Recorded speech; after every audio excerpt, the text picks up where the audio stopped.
Што ќе речат другите? Тоа прашање уништило премногу соништа и надеж за успех. Заради таа реченица згаснале многу соништа.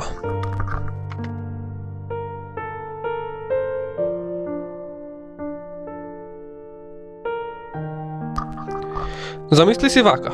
Имаш план за иднината и желба за успех. Започнуваш да го правиш она што навистина го сакаш и да исполнува. Го правиш првиот чекор, но се појавува ова прашање. Ти се запрашуваш, што ќе речат другите? Што ако не успеам?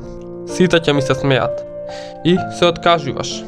А потоа работиш нешто на кое си принуден и го работиш затоа што мораш, а не затоа што навистина го сакаш.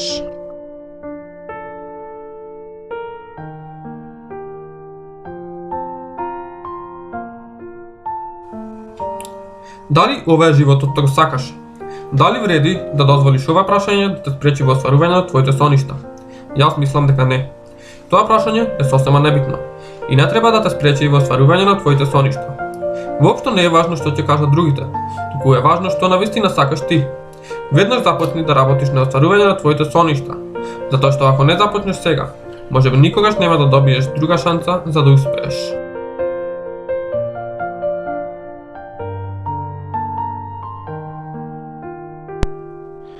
Не дозволувај негативните коментари на луѓето да ти станат пречка на патот. Туку тие коментари нека ти бидат мотивација да успееш и да се докажеш дека навистина вредиш и можеш да успееш. Никогаш немој да се откажуваш од ништо заради тоа прашање, затоа што ако го направиш тоа, тогаш следува друго, поголемо прашање, кој ќе те мачи цел живот. Што ако успеев?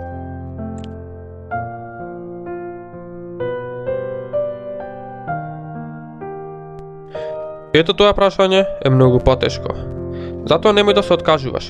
Колку и да изгледаат ситуациите дека се безнадежни, знај дека не е така.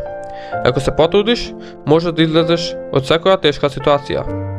Успехот не е нешто што така лесно се достигнува.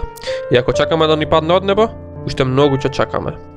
Работи на своите цели, затоа што со напорна работа успехот е загарантиран.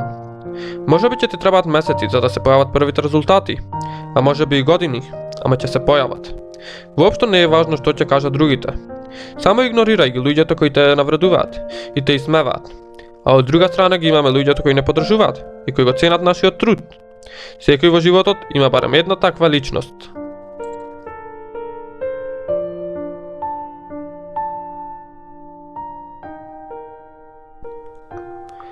Земете за пример некој што успеал во истото што сакате да го правите вие. Што мислите? Нему успехот туку така му паднал од небо? Тој немал негативни коментари? Сигурно не станал успешен туку така, без да вложи труд и сигурно имал многу негативни коментари.